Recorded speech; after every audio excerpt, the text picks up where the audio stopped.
Dr. R.J. Rushduni, RR161Z4T8, teacher in Sweden, from the Easy Chair, excellent colloquies on various subjects. R.J. Rushduni, Easy Chair number 150, July 14, 1987. Today we have with us our newest staff member, Gary Mose, who for the past 2 years, partly with Cal Seaton's assistance, has been teaching at a Swedish college. And we are going to talk with Gary and his very lovely wife, Carlinda, about their experience in Sweden and the nature of the society there. But before we do, Otto, July the 14th is an important date in history, one you know a great deal about. Would you like to comment on it? Yes, July 14th is Bastille Day. And when the crowd broke into the great massive prison, they found 8 pensioners because the crown had long ceased to use it as a prison. And all France still celebrates it as a great victory over tyranny. Well, some years ago, Roland Huntford, a very, very perceptive journalist, wrote a book on Sweden after spending a great many years there. The book was entitled The New Totalitarians. Unfortunately, the book is now out of print. The thesis of his book was that while the Soviet Union represented the old totalitarianism based on terror, the new totalitarians in Sweden base theirs on education. They are very faithful and thorough disciples of John Dewey and his whole approach, whereby people are to be re-educated to find their place in society and to accept the will of the elite planners and to feel that it is the blessed state for them. Gary, why don't you lead off and make some observations, whatever you'd like to say about your experience in Sweden. Well, shortly before I left Sweden, I ran across this book that you mentioned, The New Totalitarians. And although I haven't completed reading the book yet, what I have read of it seems to be a very timely and very contemporary description of Sweden as it exists today, even though the book was written some 10 years ago. We have discovered in our short stay, the relatively short stay there of 2 years, that indeed the state has become God in Sweden. The Swedes for centuries almost have been predisposed to the idea of a paternalistic system, which of course is not always bad in a biblical sense, but in this case the role of the father has been assumed by the state, and Swedes in virtually every area of their life look to the state for their every provision. This has some very grave implications and consequences on families, on the church, on education, and virtually the living of every aspect of life. Carlinda, what would you say about life in Sweden, especially as it affects family life?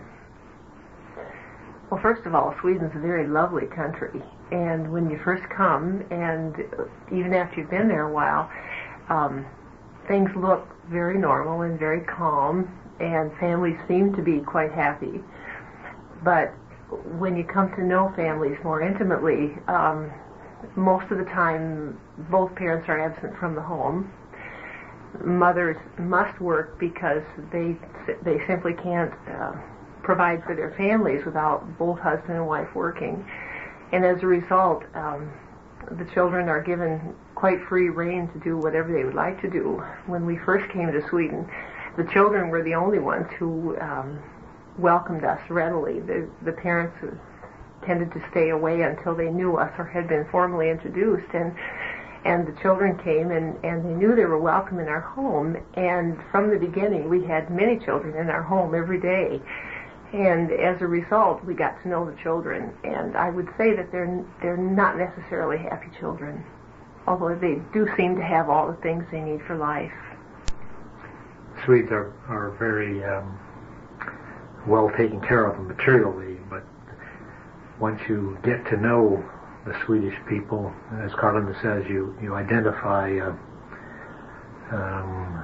almost a longing, a spiritual longing for some dimension to life other than the material.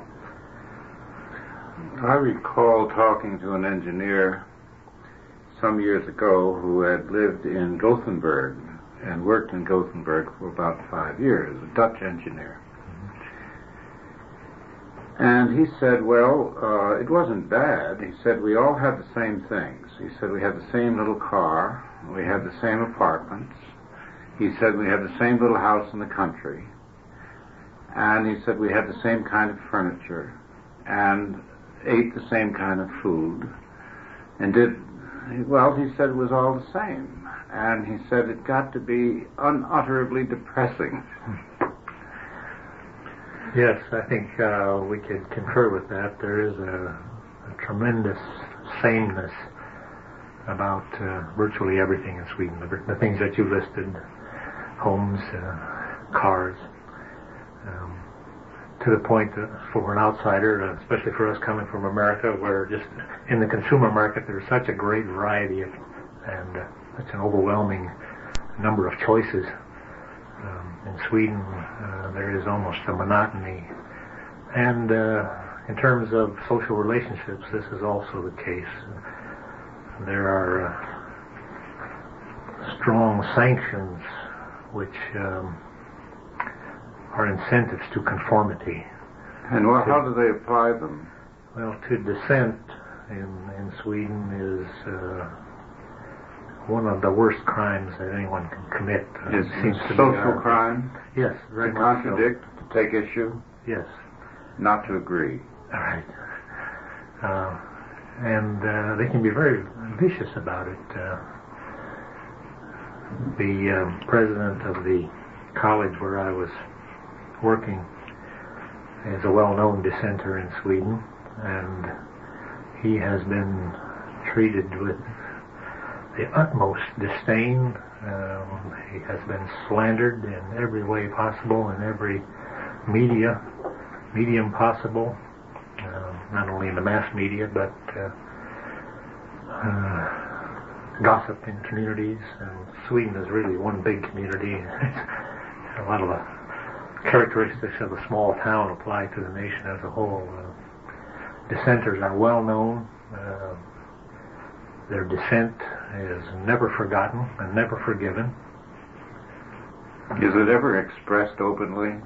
Dissent? Yes. I mean, the idea that you shouldn't dissent, or is it just simply that anyone who does is immediately mistreated? I think that's more the case. In fact, they might make quite a case of the opposite, that they are an open society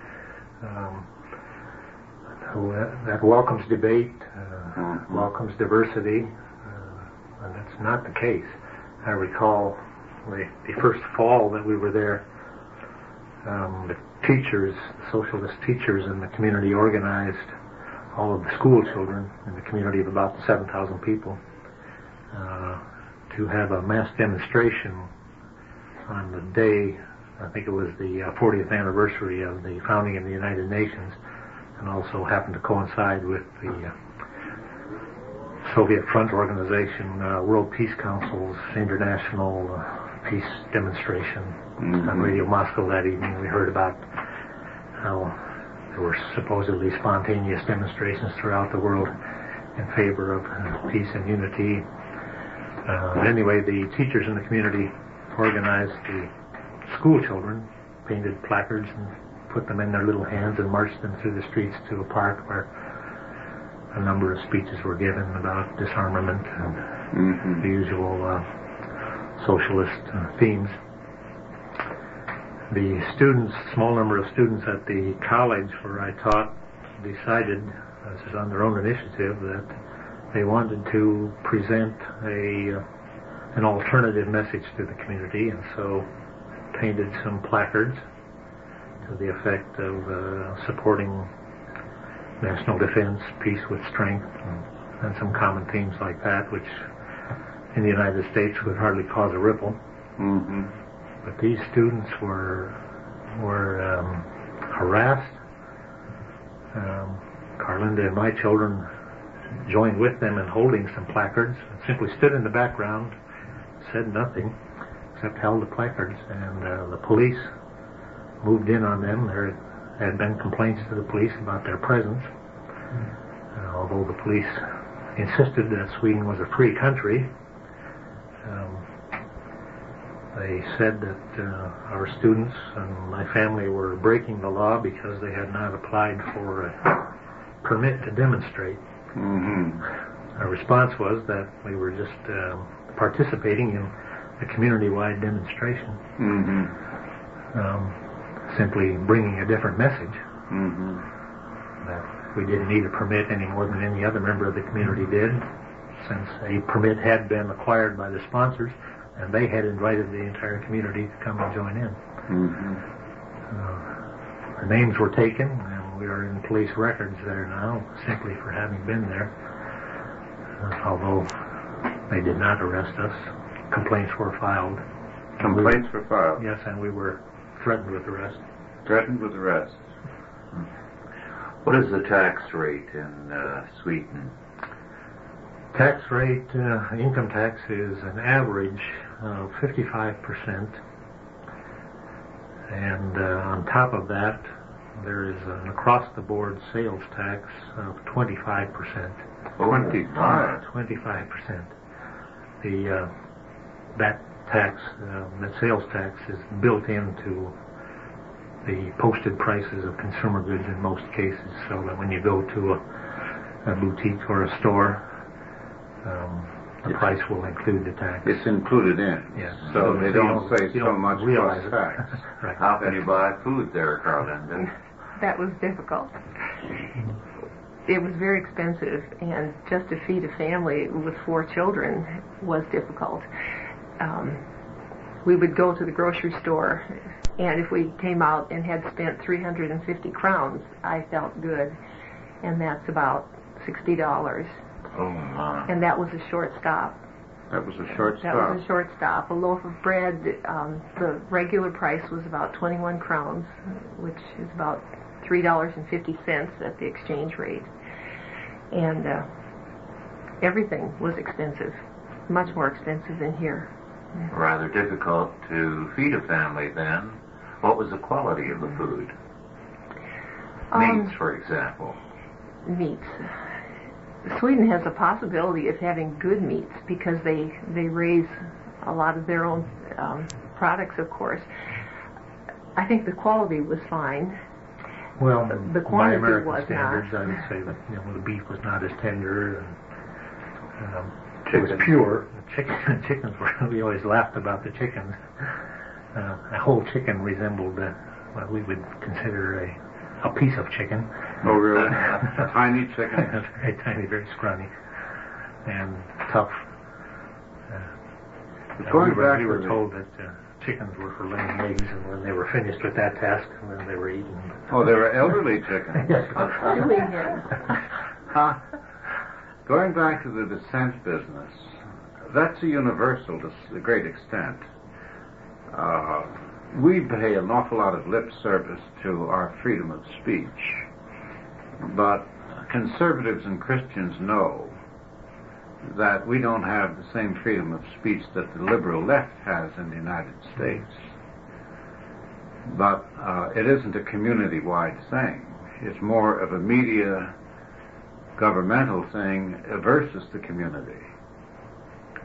and I think that's a significant difference, because over there, it's apparently the whole community shares in this loathing of any contradiction. They contradict privately. Oh, they do? Yes. And they're willing to speak to you privately, but never for the community to see. I see. Exactly. So they probably think you're stupid if you do it publicly. Right. I think that we came to be well liked in the town because we made an effort to be friendly. But there were people who in the beginning stayed away from us simply because of who we were and who we were associated with. You're associated with a local pariah. Right. I'd like to read something from Huntford's New Totalitarians. He quotes Aldous Huxley, and I quote, "There is, of course, no reason why the new totalitarianism should resemble the old. Government by firing squads is not merely inhuman. It is demonstrably inefficient, and in an age of advanced technology, inefficiency is a sin against the Holy Ghost. A really efficient totalitarian state would be the one in which the all-powerful executive of political bosses and their army of managers control a population of slaves who do not have to be coerced because they love their servitude," unquote. And Huntford adds, "Of all people, it is the Swedes who have come closest to this state of affairs." In other words, he says they have been educated into this slavery, and at least outwardly they profess to love it. Would you comment on that, both of you? I think that that's an accurate assessment. Whether they love it in their hearts or whether they have just simply become so accustomed to the servitude that they know no other way of life, they're dependent people. It struck me that in many ways the Swedes have become just a dependent people, almost to the point of being junkies on the provisions which are given to them. Sweden is well known for its cradle to the grave provision of the basic needs of mankind. That's not an entirely accurate but they look stereotype. They look so good. They're tall and husky looking. And, yeah. But as I say, they've become dependent people, almost afraid to get off of this dependency, and it's kind of a vicious circle. We talked about the tax rate there. Everyone complains about the tax rate, but they are unwilling to take the steps necessary to reduce that tax rate. Is it all withheld? Reducing the public bureaucracy, yes. It's withheld because I can't imagine anybody setting aside 55% of their income to pay at the end of the year. Right, except, of course, for the sales tax, which they don't like to talk about as even being a tax, but it is. It's 1/4 of everything that you spend your money on in terms of consumer purchases goes to taxes. But they hate these taxes. Everyone complains about them, and they, in order to recoup what they're putting out in taxes, go for and take and connive and scheme for every way possible to get a government benefit. It's a matter of survival to recoup what you've paid, and so you have this vicious circle of a demand for government services, which of course results in a very high tax burden. So you just have this continual vicious circle spiraling, really. What about the tax collectors? I think I read, was it the great director, I've forgotten his name now, the great movie director, Ingmar Bergman, yes, who fled the country because they were going to imprison him on the tax question.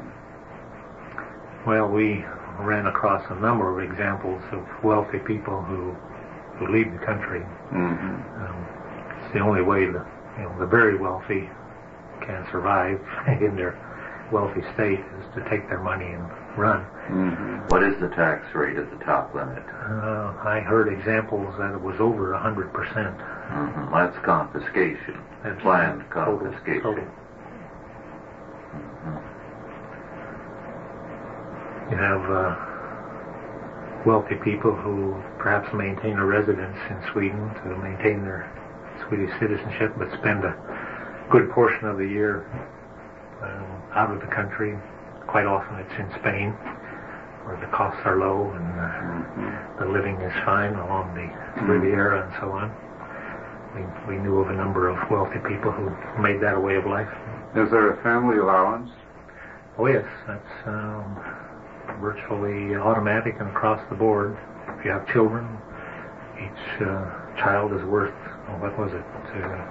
400 crowns a month. 400 crowns a month, which would be the equivalent of about $60 per child. That goes up with each child you have. If I think one or two children, it's that rate. But when you have three, it's a little more, and when you have four, it's quite a jump. When you have encourage larger families. No, I don't think they encourage larger families. Oh. No, I'm not sure why they give you more money. I really don't know. And the birth rate is low there. Yep. Mm-hmm. Abortion is a big factor in family planning. And it amazed us that it's not questioned by the churches. This is the Lutheran Church? All the churches. All the churches. All the churches. Mm-hmm. Do they have a state church in Sweden? They do. Yes. Mm-hmm. And they tax for the church, the state church. Tax for the church, and the church boards are elected in a regular civil election. The political parties, including the Communist and the Social Democratic Party, run candidates and campaign for their candidates for communist clergymen. Yes, for church boards, not the clergymen, but for the church governing boards in communities. And is abortion paid for by the state? Yes. Mm-hmm. Medicine, is there any private medicine? Yes, there is some, although very few. Very few. Very few private doctors. Dentists were a case in point, I think. I called for an appointment for my children to get in to see the local dentist, and they could get in within a month. And I said, could I get in at the same time? And they said, no, you'll have to wait 2 years. 2 years? 2 years.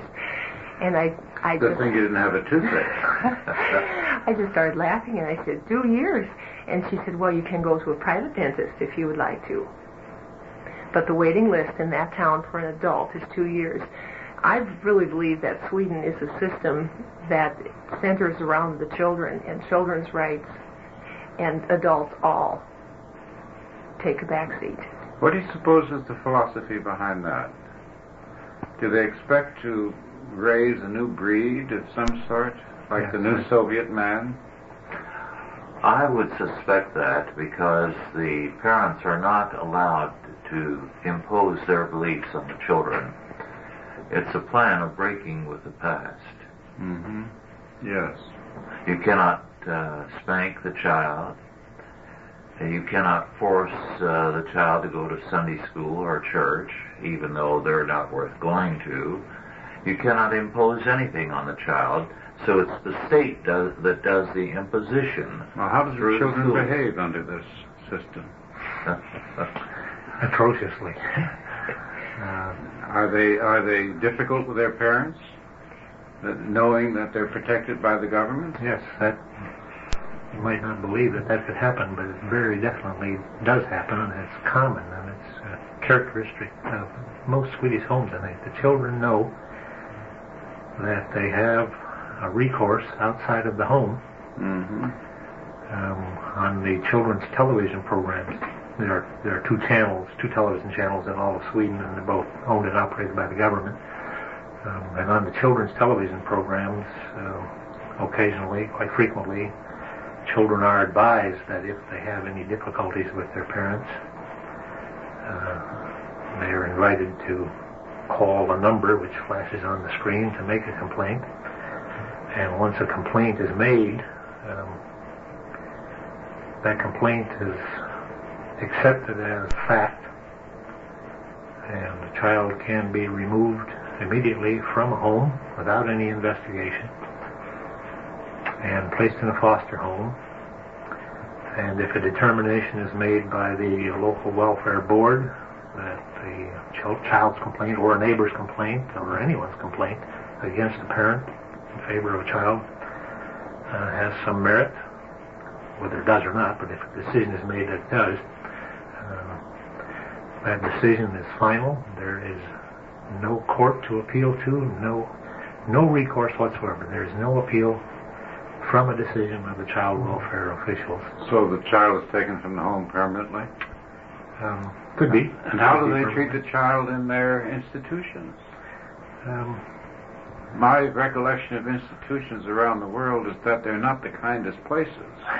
Well, Swedes have moved away from institutions to a large extent. In most cases, children are placed in foster homes, yeah.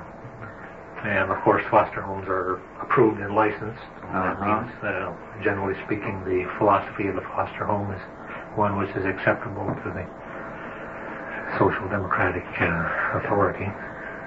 In this country, the public school counselors are trying to encourage the same kind of attitude among the children, stating that if there are problems at home, if their parents are making them go to church or Sunday school, or have an insistence on prayers and family devotions, to come to them and they will do something about it.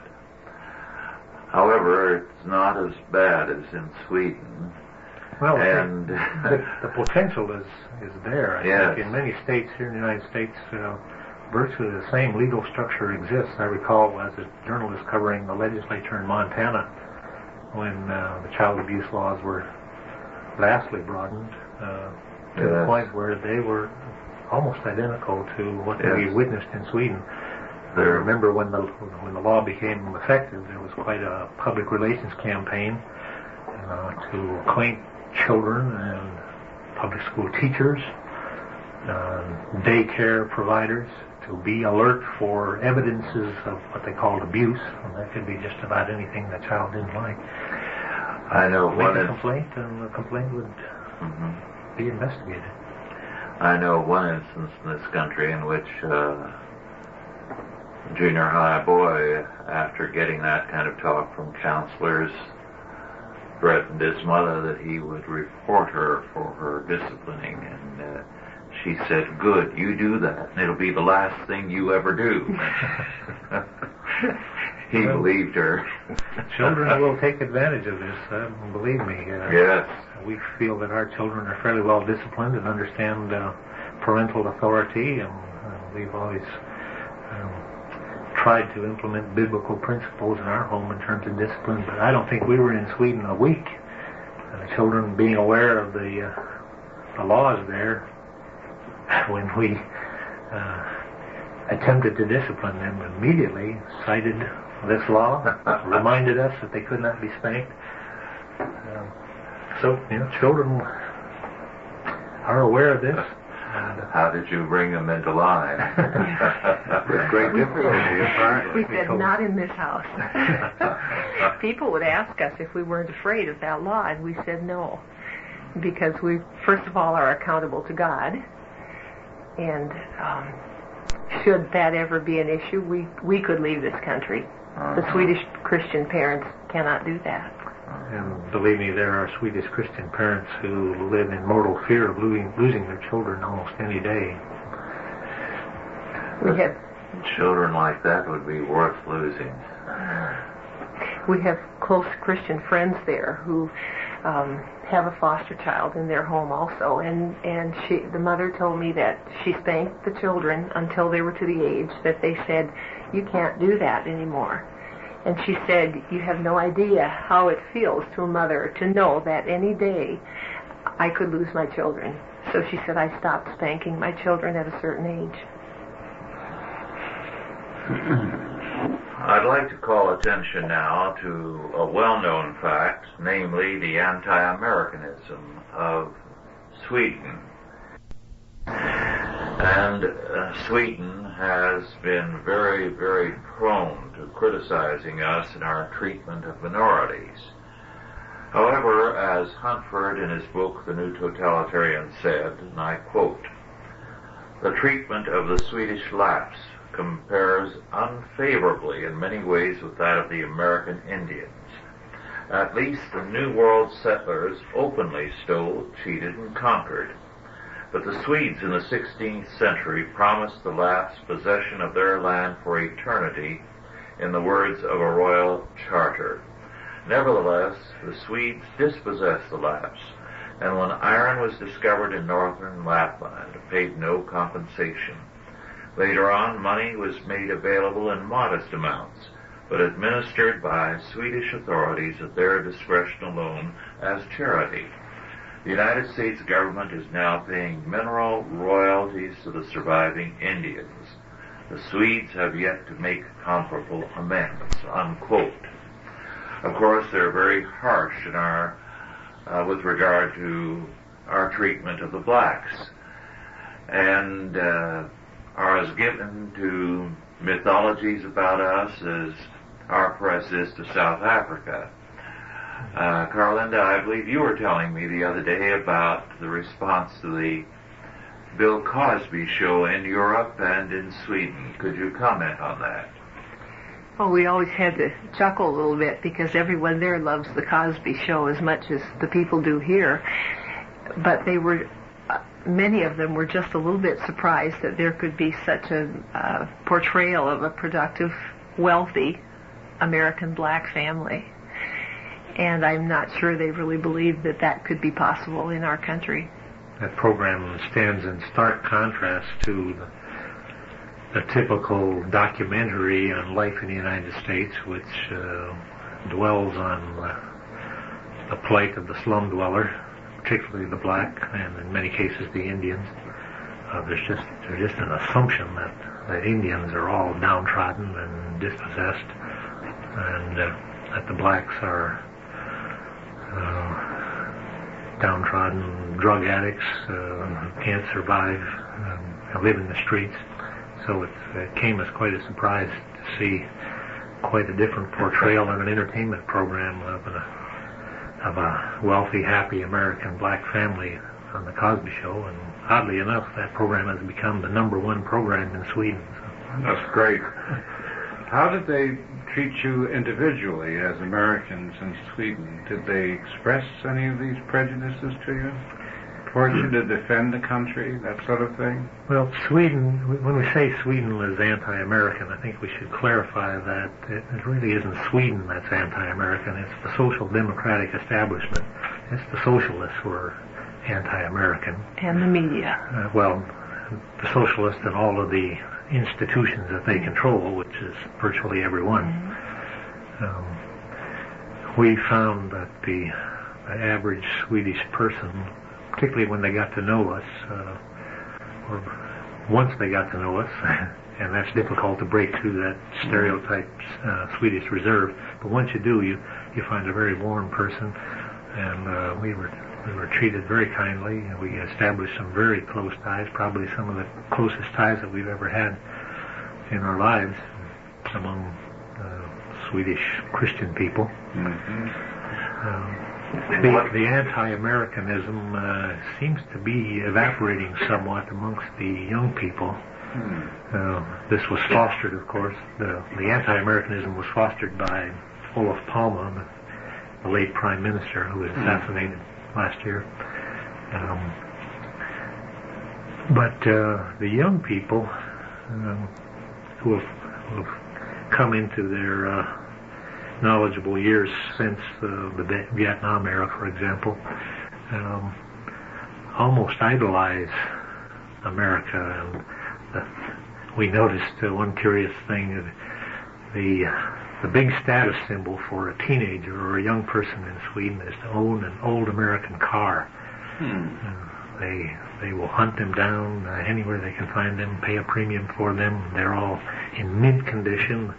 And strangely enough, they often fly American flags on these old American cars as they drive down the streets.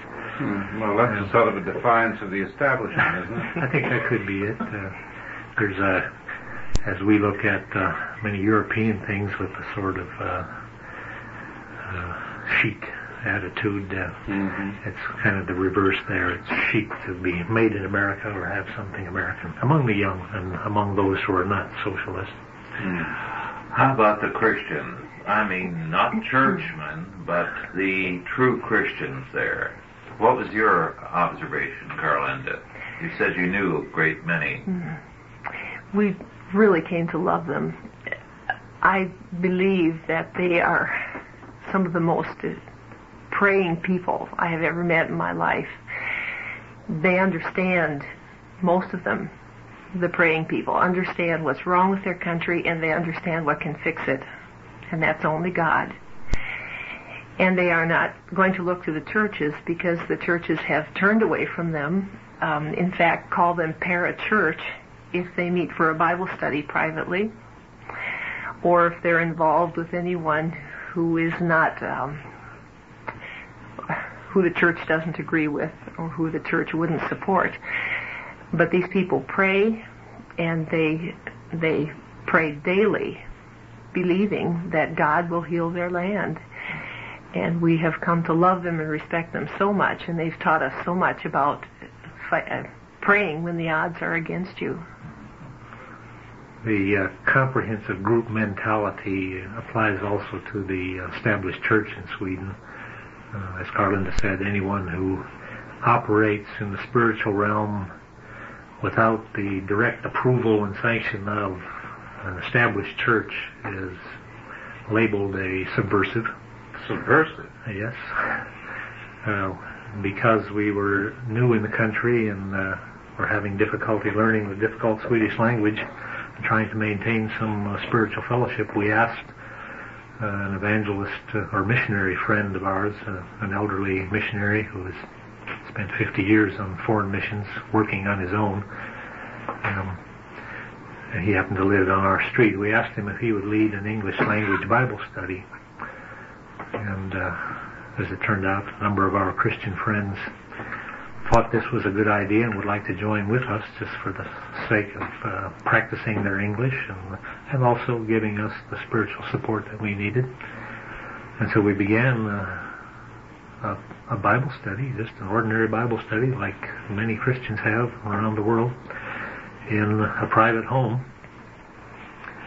And after a few weeks we started to hear rumors and then some pretty solid feedback that this small group of believers, true believers, worshiping together in this home, just studying the Bible, praising God, praying together for personal needs and the needs of the world and the nation, were in fact being considered troublemakers in the community. The local Pentecostal church, which is the most evangelical of the churches in Sweden,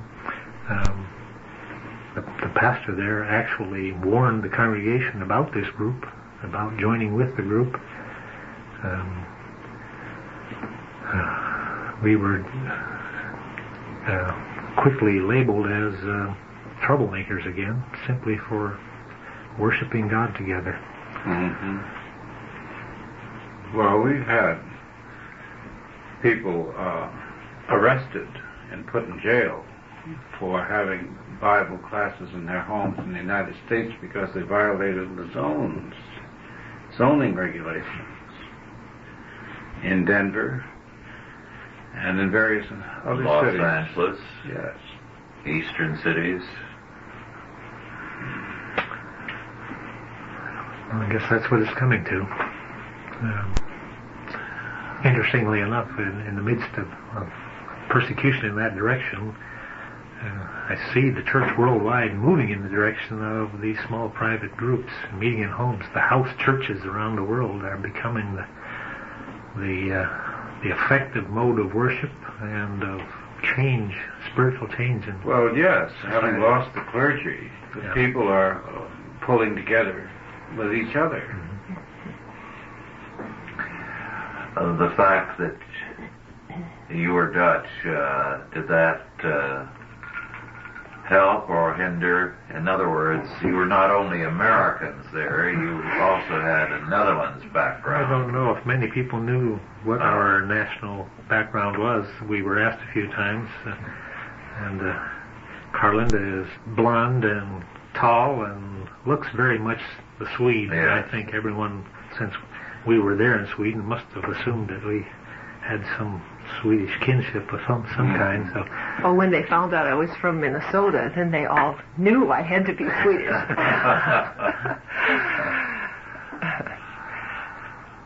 Well, now, how about the willingness to learn? Students have mindsets in different parts of the world, in fact, even in this country. What was the mindset of the students there?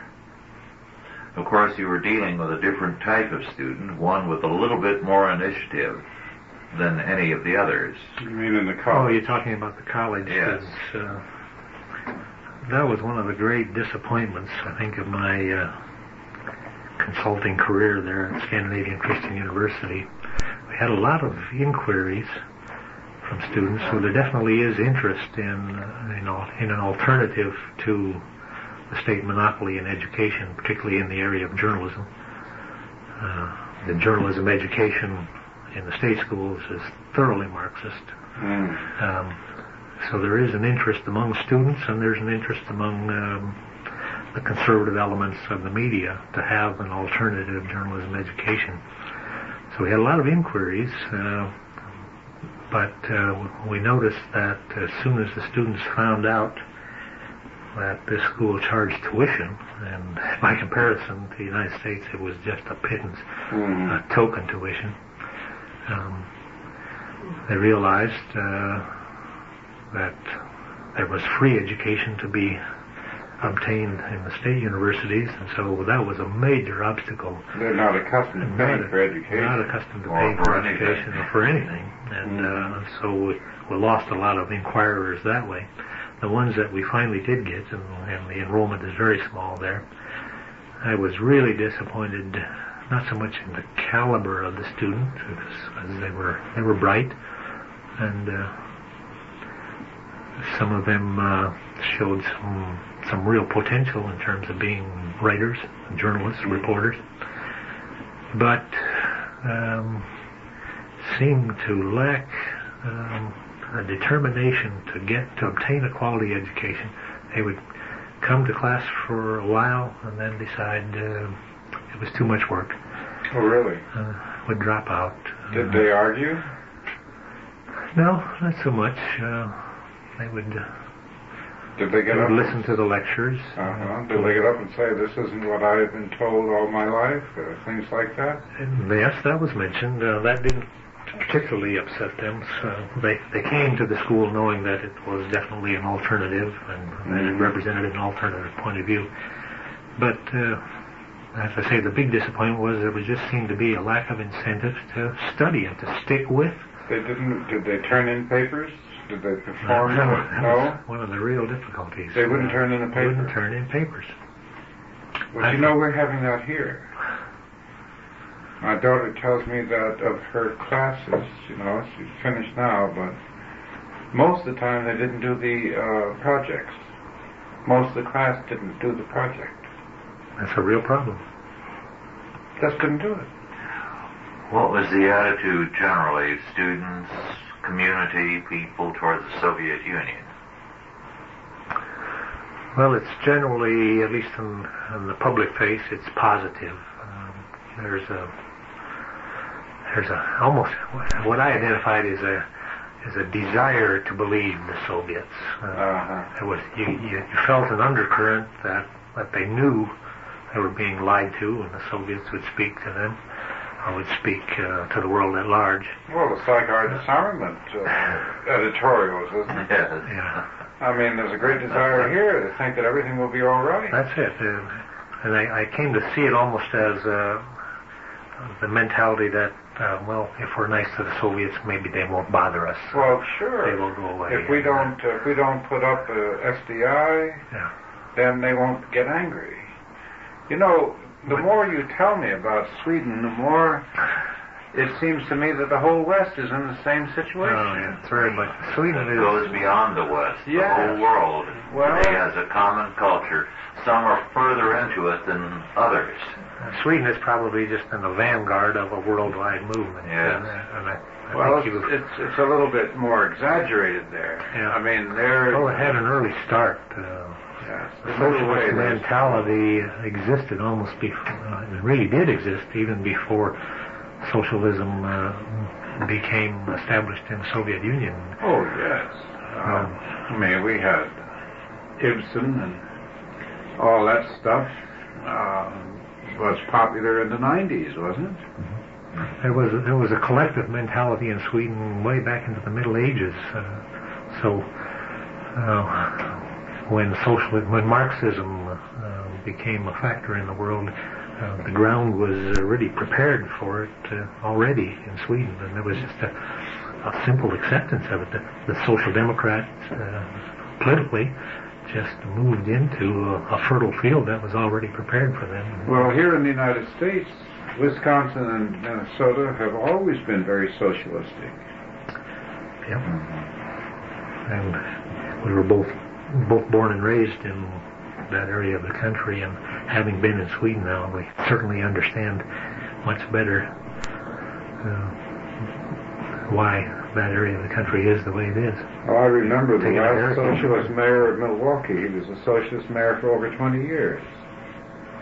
And the Socialist Party, Socialist Labor Party, which was a Trotskyite party, but the Socialist Party, the real Socialist Party, was very strong up in that part of the United States.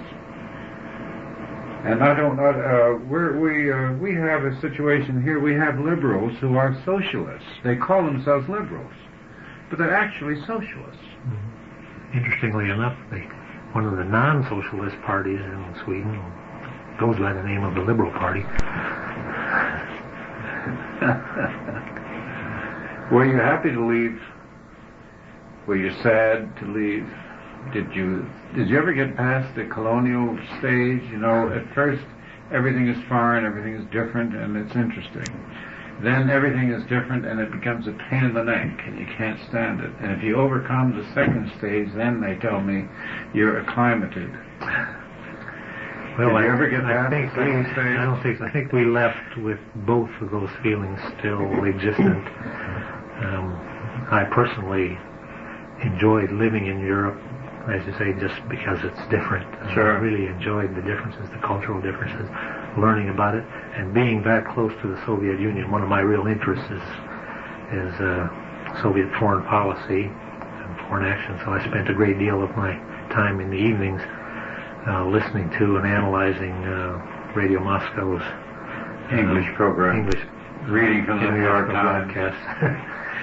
I actually subscribe to the International Herald Tribune, which is a combination of the Times and the Washington Post, and it was incredible listening to Radio Moscow and its very common propaganda themes, and then turning to this newspaper and finding the exact, almost the phrases and words showing up, within days, working together, working hand in hand. It was more than a coincidence. It just had to be. What do the people hope for there, Carl? Let's say the average family, housewife. What is their vision of the future? Most of my friends were Christians, so I can speak about them. The ones I know would like to have Christian education for their children. I think they're afraid for their children because they know that they're going to be taught things they don't want them taught, but they have no way of stopping that. Christian education is available in some places as long as it's state-approved curriculum, but it's in very few places. And one family we know would dearly love to come to the United States, but they have no relatives here. They have no job here, so it's probably impossible. And they would like their children to be saved from what they face. We have some close friends who are refugees from Iran, very family-oriented family, although they're not Christians, they're Muslims, nominally. Came to Sweden because it was available to them, the best way that they could get out of Iran, and are being well taken care of, as many immigrants are, at least in their initial stages. Family left because they had a 14-year-old son who was very close to being inducted into the army, and they knew that when he would be gone and he would be dead, because Khomeini is sending the waves to the Iraqi front, and that's the last they hear. So we have, hundreds and thousands of Iranian families who are leaving Iran to save their children. This particular family now has just written me a letter begging me to help them come to the United States because they still fear for their children. They want to bring their children up in a way that they can have control over them in a positive sense, to rear them as they, according to their own values, and they know that that's not going to be possible in Sweden. Well, Sweden was the first country to wipe out the laws against pornography, was it not? I'm not sure about that statistic, but it could very well be evidence what's available in terms of pornography in the country. That was one of the most distressing things to me, to go to the grocery store and at the lowest rack level, the most obscene magazine that you can imagine, and any picture that you can imagine was visible to children in the places where you rented video movies. The worst pornography was mixed right in, next to, in fact, the children's movies. Movies are rated for younger ages, not by sex and bad language, but by violence. The Three Musketeers was an R-rated movie, or a movie rated for older children because there was sword fighting. But we took home a movie for our son's birthday. It was a comedy that was rated for children 6 years old. Had the most foul language you can imagine. You got to watch very carefully when you're watching television. Movies are always run uncut. As a family, we spent some time watching any English language program that would be on, just to have something to watch when we first came. And on occasion we would watch an American television movie or a theater movie that had been shown on American television. We had seen it on television and thought it to be a good, clean movie. And then realizing in the middle of the program that apparently it had been cut and censored for American television, and not so on Swedish television, we suddenly found our children confronted with nude scenes and sexual escapades, and so you always had to watch. You never knew what would show up on television. What effect did this have on the Swedish people? Well, they seem numb to the whole idea. In fact, they're proud that this is the Swedish way to be liberated sexually, not to be ashamed of their bodies. They make a great case about that. They're not ashamed of their bodies, and so we can go out to the public beaches, and the children generally swim without any swimming suit on, and the adults, the women, commonly free to swim topless. So in fact, that's a very common thing. It's not unusual to have your next door neighbor sunbathing in the nude.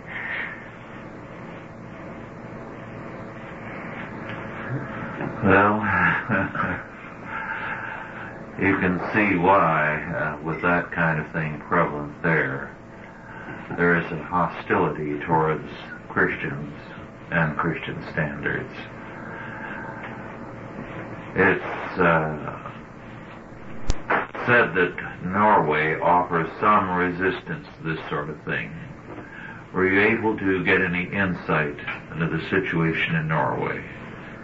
Well, limited. The insight that I did get was very disappointing in one particular area, and that was in the area of homosexuality.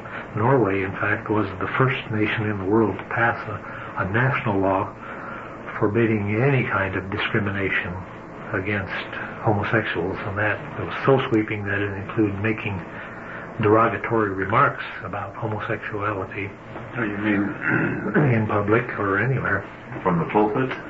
Yes, and including from the pulpit. And that's how the matter came to my attention. One of the adjunct professors at the college where I worked, our professor of practical theology, is the pastor of the largest and fastest growing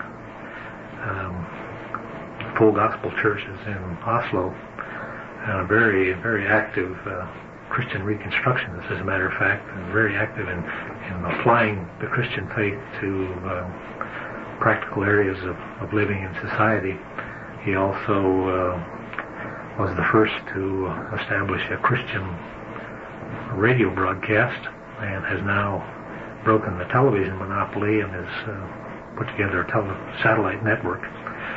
On his radio programs, the subject of homosexuality was discussed, and he led a nationwide campaign against